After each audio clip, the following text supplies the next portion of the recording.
नमस्कार, आप देख रहे हैं द हिंद 24 न्यूज और मैं हूं आपके साथ साक्षी निर्वाण। आइए नजर डालते हैं आज की कुछ बड़ी खबरों की ओर। वराछा विधायक कुमार कनानी ने फिर उठाया बड़ा मुद्दा।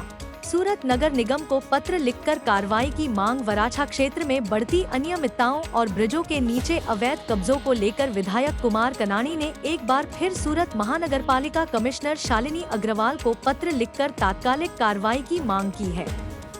विधायक ने अपने पत्र में उल्लेख किया है कि सूर्यपुर गरनाहा से लेकर सरथाना जगतनाका तक ब्रिज के नीचे अवैध रूप से लोग रह रहे हैं और कब्जा कर बैठे हैं। वल्लभाचार्य रोड के डिवाइडर के बीच भी अवैध रूप से लोगों ने डेरा जमा रखा है। कई ओवरब्रिजों के नीचे जेसीबी, ट्रक और टेम्पो जैसे बड़े वाहनों की अवैध पार्किंग होती है। इतना ही नहीं, इन क्षेत्रों में अफीम, गांजा, ड्रग्स और नशीले पदार्थों की बिक्री व सेवन जैसी गतिविधियां भी बढ़ रही हैं।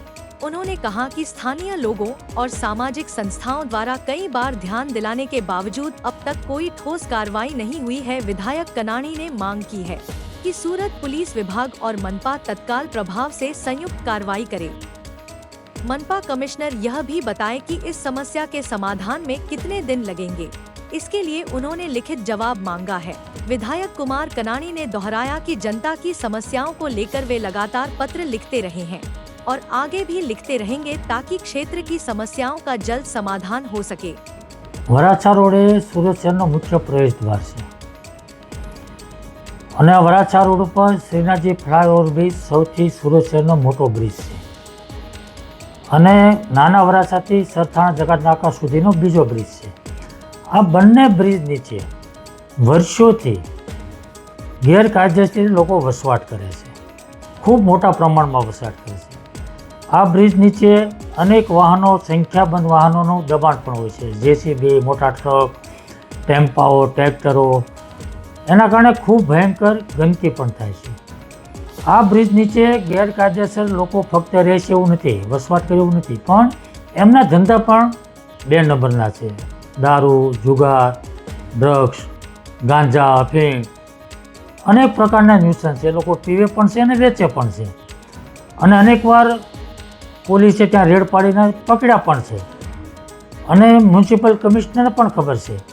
એટલે આ ત્યાં લાખો લોકો રોજ રોડ પર નીકળે છે, પોલીસ પણ નીકળે છે, કોર્પોરેશનના અધિકારીઓ પણ નીકળે છે। આ બધાને આ પ્રશ્નની ખબર છે અને વર્ષોથી લેખિત મૌખિક રજૂઆતો થઈ રહી છે, પરંતુ આ પ્રશ્નનો હલ કાયમી રીતે થતો નથી અને એટલા માટે મેં પત્ર લખ્યો છે કે ફ્લાયઓવર બ્રિજ નીચે અને વલ્લભાચાર્ય રોડ જ્યાં ચાલવા માટેનો ટ્રેક બનાવ્યો છે ત્યાં પણ આ પરિસ્થિતિ છે, ત્યાં પણ લોકો રહે છે, ત્યાં પણ ગેરકાયદેસર ધંધાઓ ચાલે। તો આ બંને રોડ ઉપર આ ન્યુસન્સ દૂર થવું જોઈએ, એની સામે કડક કાર્યવાહી થવી જોઈએ અને કાયમી હલ થવો જોઈએ અને એટલા માટે મેં મ્યુનિસિપલ કમિશનર અને પોલીસ કમિશનરને બંનેને પત્ર લખ્યો છે કે બંને સંકલન કરી સંયુક્ત રીતે આ કાર્યવાહી કરી અને કાયમી ધોરણે આ પ્રશ્ન હલ કરવા માગો છે કે કેમ અને કેટલા દિવસમાં હલ કરવા માગો છો એનો લેખિત જવાબ મેં માગ્યો છે, એટલા માટે મેં આ પત્ર લખ્યો છે।